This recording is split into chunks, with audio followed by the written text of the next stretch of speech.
I'm gonna meet up with my friends, pero hindi ko pa alam kung isisingit ko siya sa ibang vlog and if magpa-vlog ako doon mismo. Mag-aayos lang ako, nag-shower na. Ay, naligo na ako kanina. Ayan, mag-makeup na lang ako today. Yung hair ko, mamaya ko na siya ayusin after mag-makeup. So, eto, sa TikTok ko lang to nabili and super ganda ng makeup ko after. Hindi pa ako naniniwala dun sa mga influencer na nagsasabing gamitin to, ganito, ganyan. Kasi akala ko, syempre, bayad sila, ganyan. Tapos binili ko lang siya kasi mura siya. Na dapat pong moisturizer ko lang siya sa gabi, ganyan, bago mag-sleep para makatipid. That time, may sale sila, like, combo. Ito, for day and for night. Binili ko na rin yung for day para ma-testing. So, ayun, super ganda niya. Lalo pag ginawa mo talaga yung combo. Hindi kasi ako nag-moisturizer. Like, pag lalabas lang talaga na kailangan ko mag-makeup, dun lang ako moisturizer. Nung ine-edit ko to, sobrang daldal ko. So, naka 10 times speed siya. So, basically, niyayap ko lang naman na super proud ako sa tropa kong si Eugene kasi RMT na siya ngayon. First RMT siya sa amin magtotropa. And kung paano ko mag-makeup. And ano pa ba? Basta random things lang na pagyayap. Yun lang yun. Di na natin kailangan pang okay na yan. Another hack na natutunan ko sa TikTok. Maggaganto ka. Wala akong powder na iba. Nawawala yung isa ko. Napamigay ko yata. So, ito lang ang meron ako, si Dr. Sensitive. And ang dami nagsasabi na pangit daw siya. Pero, it works on me naman. So, gagamitin ko pa din siya kahit ang buong sambayanang Pilipino ay against. Ganyan, lalagyan mo daw siya all over your face lang. Tapos, tsaka mo siya sa sprayan ng... Anong tawag? Wala na akong alam. Oh my gosh. Ano bang tawag dun? Setting spray. Sin nyo, hindi ako nag-primer. And hindi rin ako nag-sunscreen. Nakalagay siya sa harap ko. O yan, may powder siya. And dapat hindi siya super na dab. Parang nakapatong pa lang siya talaga. Tapos tsaka mo siya sa sprayan. Tsaka ko siya papatuyuin. Yes. Hindi ko alam kung mag-work yun sa inyo, pero sa akin kasi, unang try ko pa lang, nag-work siya. Super ganda ng lapat, and super tagal nag-stay nung foundation ko, nung base ko.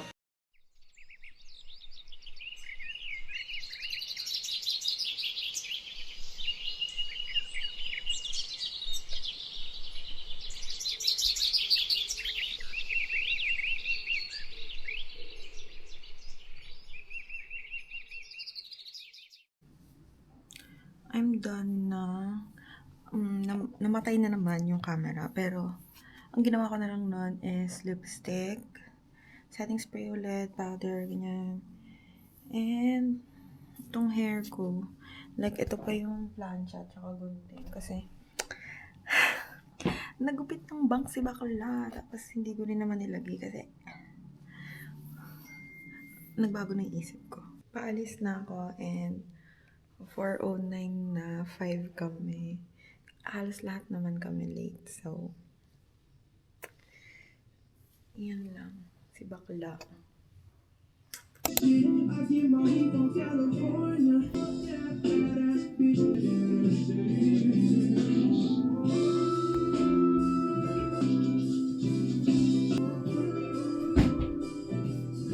I'm gonna have grocery run lang.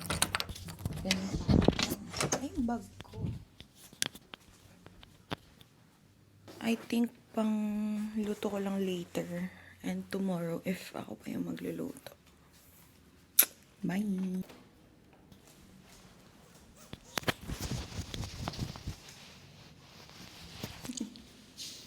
Gonna drive na.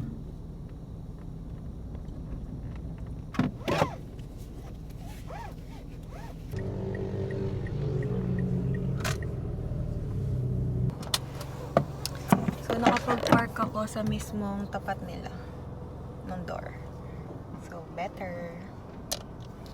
Okay, bye guys.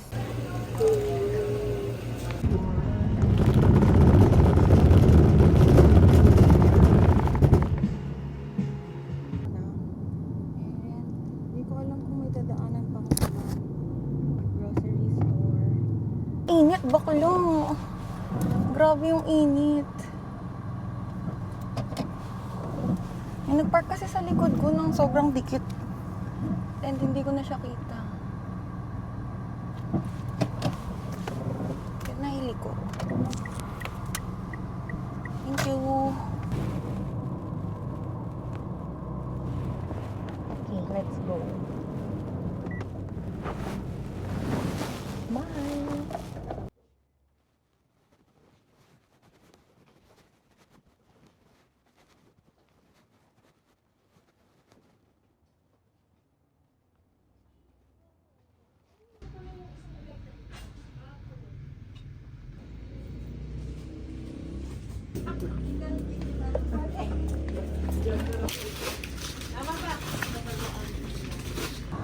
Hello guys, pagbigyan niyo ako please.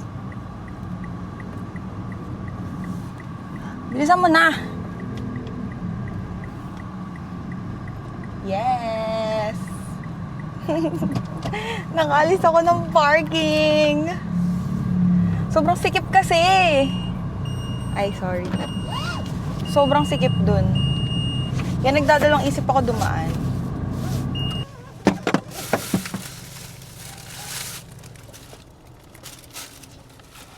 Ay, nasan ng mga gamit ko?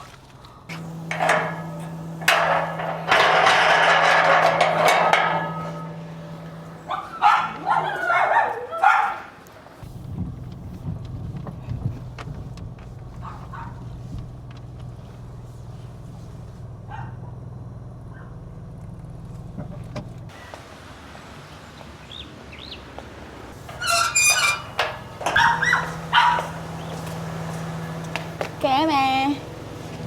Dadaan-daan pa, tapos kukunin din naman yung camera. Nakakatawa. Ay, ang kulit. Ang kulit po. Ang kulit po ng Chico.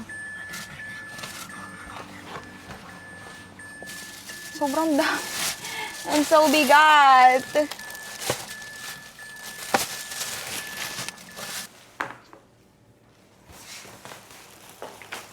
Ang heavy. Pancake, cheese, hash brown, mixed veggies, chicken poppers. Dalawa binili ko kasi nasarapan ako dyan. Beef tapa, and pork liempo lang na imamarinate ko later. Drumsticks. Chicken longganisa, dalawa din. Hindi ko pa natatry to, pero pure foods naman. So, okay naman yung... And atay lang. Small amount lang kasi hindi ko masyado need. That's it.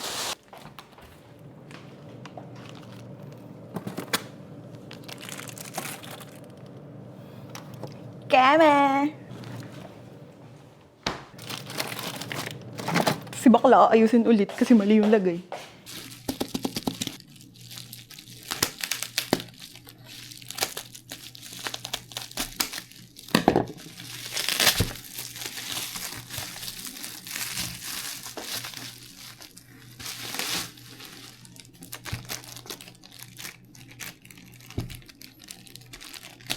Ay.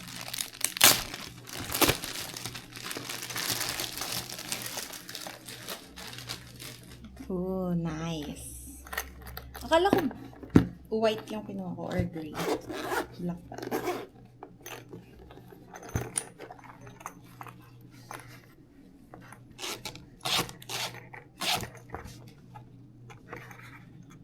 Okay, matigas naman siya.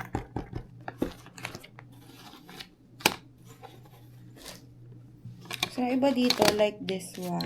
And, ito.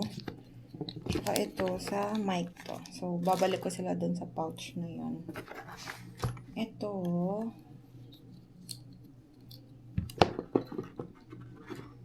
Ganito ba to?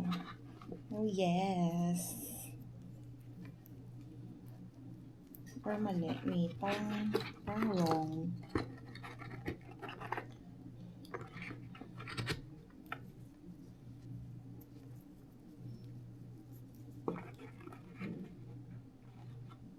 Ganyan ba siya?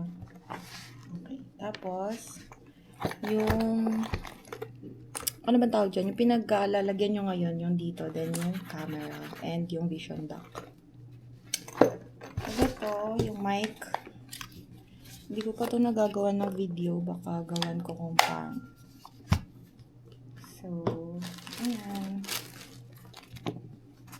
Babalik ko na sa sarili na lang pouch. Yan. Ito galing DJI talaga to. Ito binili ko lang sa Shopee. So, yung mga proper lagayan na sila. Mas organized na.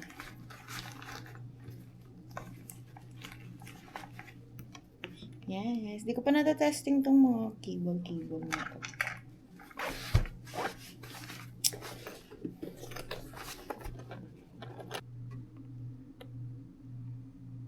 Ayan. Ganyan na siya tingnan ngayon. Nakalagay na lahat. Hindi ko alam kung nakaharap ba dapat yung lens and yung mismong ano nung vision dock, yung screen. But, ganyan na lang ang ginawa ko. Hi! Uy! Hi! Say hi! Lah, ayaw mo? Ayun ang huli oh.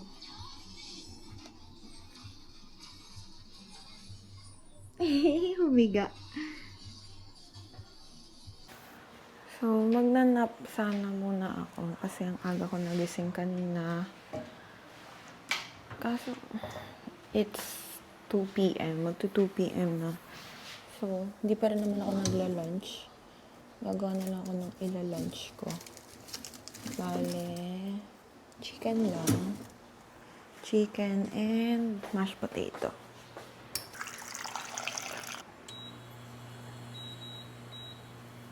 Yeah. Never mind. Ipe-prepare ko na pala para I'm done. And this one. So, itong dalawa yung ima-marinate ko. Yung drumsticks and yung liempo. So, ito na lang. Nilabas ko na rin yung butter for my mashed potato and cheese. Hindi ko pa sure. Since may chicken naman pala, chicken na lang. Hindi ko na lulutuan ng chicken poppers. Yung parang sa KFC. So, ito. Baka hindi ko to muna ilahat. Kasi ang dami niya. Ipabalik ko to. So, yum! Sobrang hilig ko sa patatas. Like, malalang pagkahilig. So, dito ko lalagay yung liempo. Mabanlawan ko lang. Yung chicken, hindi ko pa alam. Ay, baka doon na lang yung chicken since mas marami yung chicken. Hanapan ko yung liempo ng iba. I think kasya na yung liempo dito kasi mas titingnan ko kung hiwain ko na ba siya or wag na muna. Para mas maano yung marinate niya pag maliliit. Or, di ba yun ganun?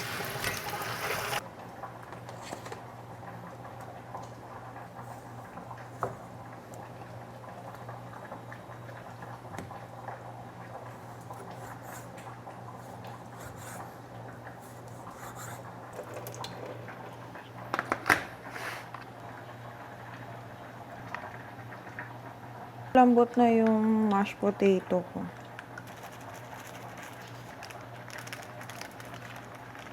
Sobrang dami. OA.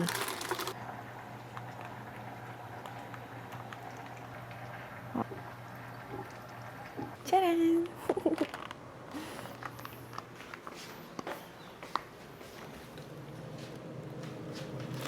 Oh, it's malambot. Malambot na pala siya. Pwede ko na kunin. Nalagay ko na siya habang may init pa yung potatoes. 1 potato lang yan kasi ang laki niya masyado.